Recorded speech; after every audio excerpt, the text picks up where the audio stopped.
peut retrouver en Afrique, notamment dans le lac Tanganyika, un poisson au physique assez atypique, le poisson girafe. Aucun lien de famille avec le mammifère susnommé, il est juste appelé ainsi en raison des motifs qu'arborent les juvéniles, c'est-à-dire des taches sombres sur un fond clair, et qui fait penser au pelage des girafes. Ces motifs disparaissent avec l'âge et laissent place à une coloration unie et sombre.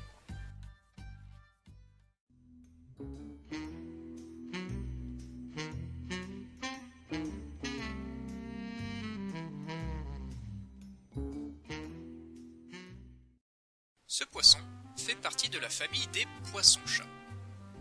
Cette catégorie de poissons est appelée ainsi car la plupart de ses membres possèdent des paires de barbillons regroupés autour de la bouche. Barbillons qu'on peut rapprocher aux moustaches des chats.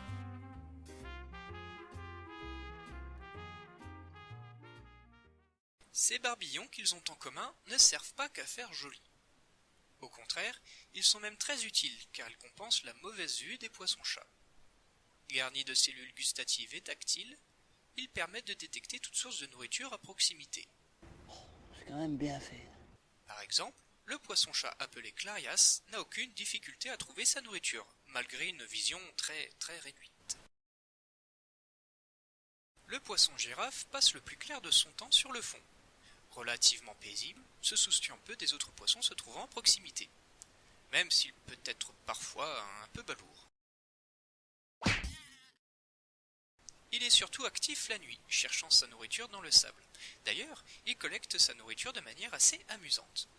Il va plonger sa tête dans le sable, parfois jusqu'aux yeux, et aspire le tout grâce à sa bouche protractile. Protractile qui veut dire qu'il peut allonger et rétracter sa bouche comme bon lui semble. Étant un omnivore, il va filtrer dans sa bouche tout ce qui peut être comestible, et rejeter le reste à travers ses branchies.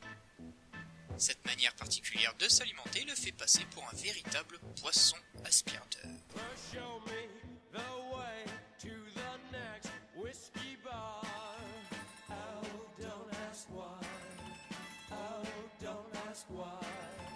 Show me